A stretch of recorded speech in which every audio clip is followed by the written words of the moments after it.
welcome to the Miller Life Kitchen. I'm Beth. Thank you for joining me today in my kitchen and for my collaboration with Chelsea at our urban homestead.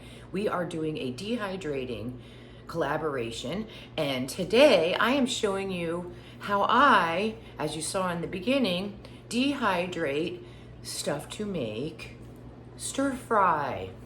So what I do is I have 3 things that I dehydrate for it, but they are great items that you can use in lots of ways, which I'll mention in a few minutes. But I thought what I would do is I would tell you how I dehydrated them. So firstly, you saw this is my bok choy.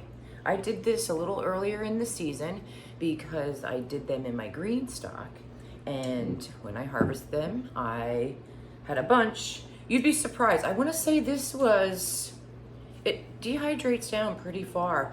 I want to say this was 5 nice size bok choys.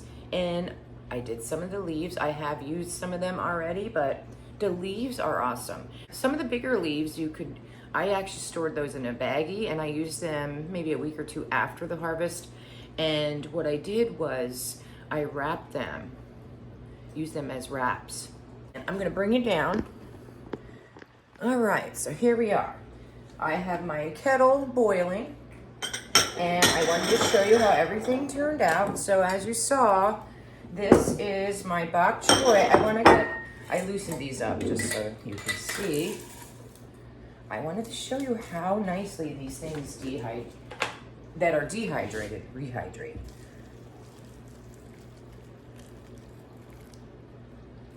Pour some hot water over that. Now we just want to make sure, everything is covered with water. I do like to cover my things as they're rehydrating, so it actually keeps like a steam almost in there. Another good thing is when you're just throwing in soups and stews, obviously you don't have to do this at all, just throw them in there. Now here's the actual pieces. Some pieces of the stock.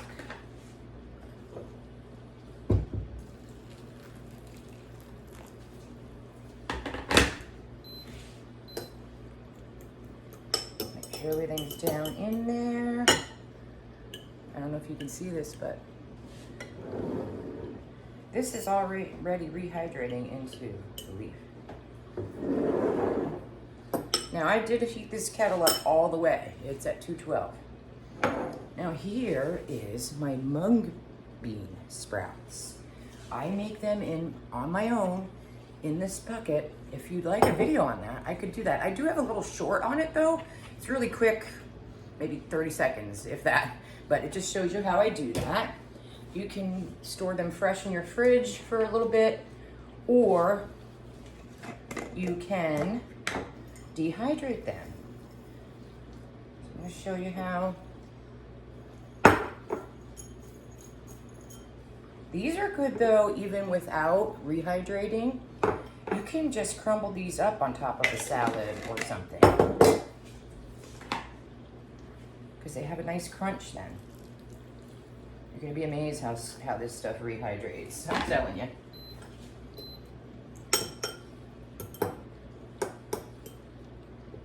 Okay, that's covered. That's covered in water. Next, this is coleslaw. Cabbage is a great thing to rehydrate as well. I do have cabbage, which I should have got out. Just cabbage, dehydrated. This is that coleslaw bag though, so when you find them on sale, go get them. I think the red cabbage rehydrates the nicest though when you're just dehydrating cabbage on its own. The red holds its color beautifully, and it rehydrates really nice and still has a nice crunch to it.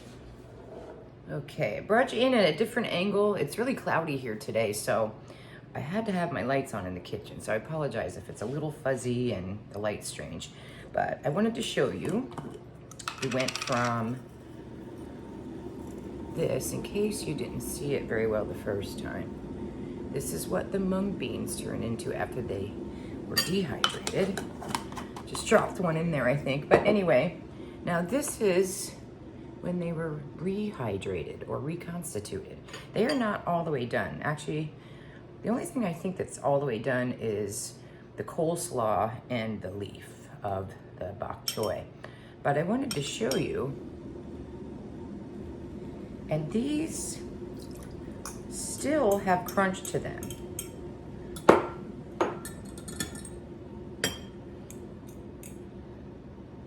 They're literally, when you let them go a little longer, covered is always better, they get a little bit more plump and more back to their original state.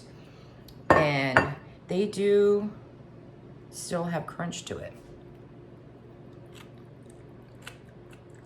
I don't know if you can hear that, but I just wanted to show you though that it does still have crunch. All right, let's put these guys back in here.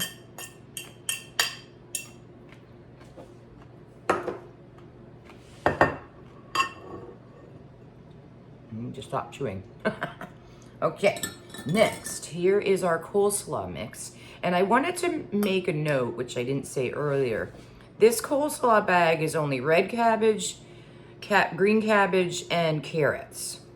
When I do carrots on their own, I do usually blanch them first, but these are such thin little slivers that, and also since it was with the cabbage, I do not blanch cabbage. Some people do, but I don't. All right, so let's drain this off.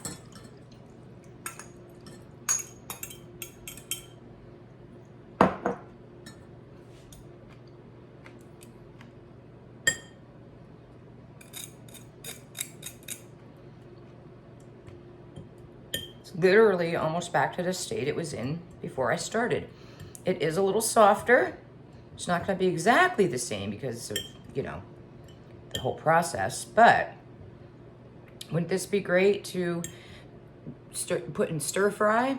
I like to make stir fries. My youngest daughter loves stir fries, so this you can just put in your wok and have at it.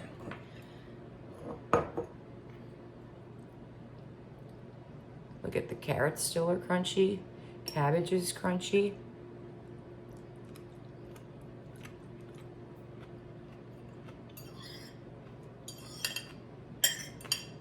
Not as crisp as if it was raw, but cooked cabbage does soften up anyway. Okay, so there's your cabbage. Let me get this.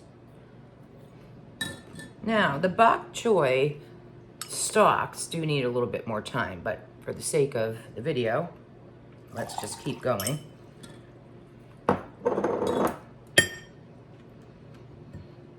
So again, look at how green it is. This has some stiffness again to it as well, as if it, oh, look at, there's a mung bean in there.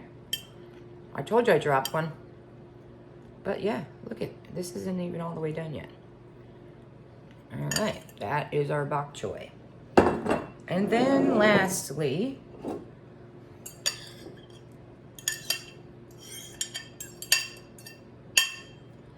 look at the leaf.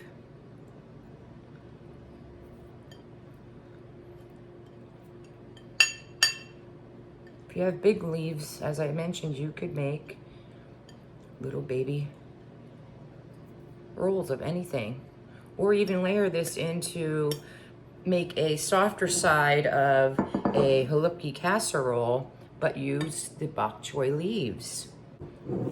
Here is what I wanted to show you. Now, I mentioned that I did these earlier in the season, and you can see there is a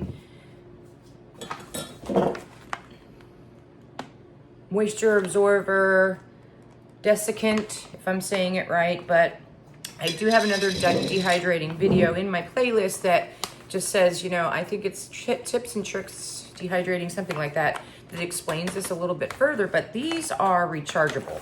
So you put them in the oven and you can recharge them when they are absorbed moisture. So I got these on Amazon. Now, I want to just show you real quickly one of the prizes. Your vacuum sealer. Just take this bottom off because I'm doing wide mouth. Put it on top. I do have the moisture absorber, especially if you're going in and out of something in your pantry because you're not going to put it for long-term storage. If you're going in and out of something, definitely put one of these in. I love this little thing. Then you go about 40 seconds and then it will seal.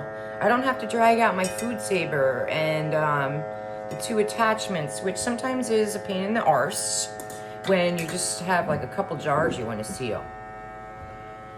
So I mentioned in my last video about these guys I'm not going to seal yet because this I did earlier in the season, but this I have to condition, which I mentioned in my first dehydrating video of our collaboration. 5 to 7 days, you want to keep it in a cooler, darker area. Every day, just kind of shake your jar and look for spots of moisture. If there is, you need to stick it back in your rehydrator.